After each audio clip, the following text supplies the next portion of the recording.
Welcome back, another episode. Kevin and his father discuss Lou's future over dinner. Lou intends to obtain his license in order to operate a truck. Atwater visits a jewelry store to have his watch fixed. He also hears shouting and glass breaking while he's there. After learning about an armed robbery taking place in the business from a fleeing civilian, he calls the police and enters the building in an attempt to put an end to it. The shooter opens fire on Kevin. When they finally manage to get away, one of the staff members is shot and trapped between the two doors. Kevin tries to reach him to save him, but the bulletproof glass prevents him from doing so. But since neither staff was paying attention to him, the entire situation seems questionable. When the Me states that Corey, the deceased employee and spouse, may still be alive if Kevin had reached him sooner, Kevin internalizes the responsibility. He's committed to working on the case, but he's taking it too personally. Additionally, video of the events leading up to the robbery is obtained. They witness evidence showing that, in spite of her prior claims, Corey's wife actually saw the robber's face. He looks her in the eye and then lowers his mask.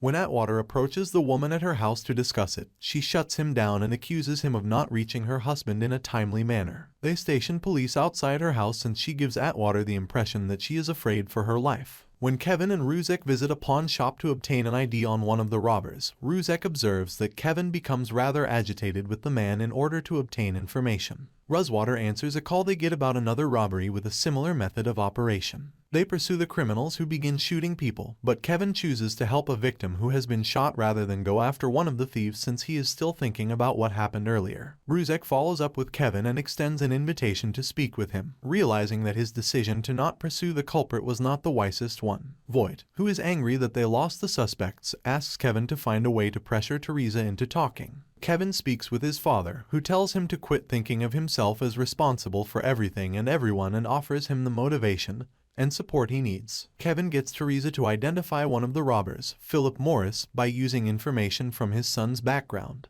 In an attempt to apprehend the other suspect, Voight and Atwater question him. He mentions Travis, his companion. When they arrive at Travis' house, he is not there. They discover cash, narcotics, and items that he took, and a phone they want to use to find him. They find him, but he's traveling to Teresa's place. When Kevin calls to alert patrol, he finds out that they've left and nobody is home. Making sure Teresa's son stays hidden, he heads there himself and discovers Travis inside the home. Kevin fires back at him, hitting him in the chest. Teresa emerges, horrified by what she sees, but she refuses to let Kevin phone in or tend to his wound because she doesn't think he should be allowed to live. The other perpetrator lives. Voight confides in Kevin about his regrets and feelings of guilt, but it doesn't make him sleepless that night. He returns to the scene of the crime and plays back everything, questioning whether he could have reached Corey in time. The key that would have opened the door was discovered by him. For more, subscribe.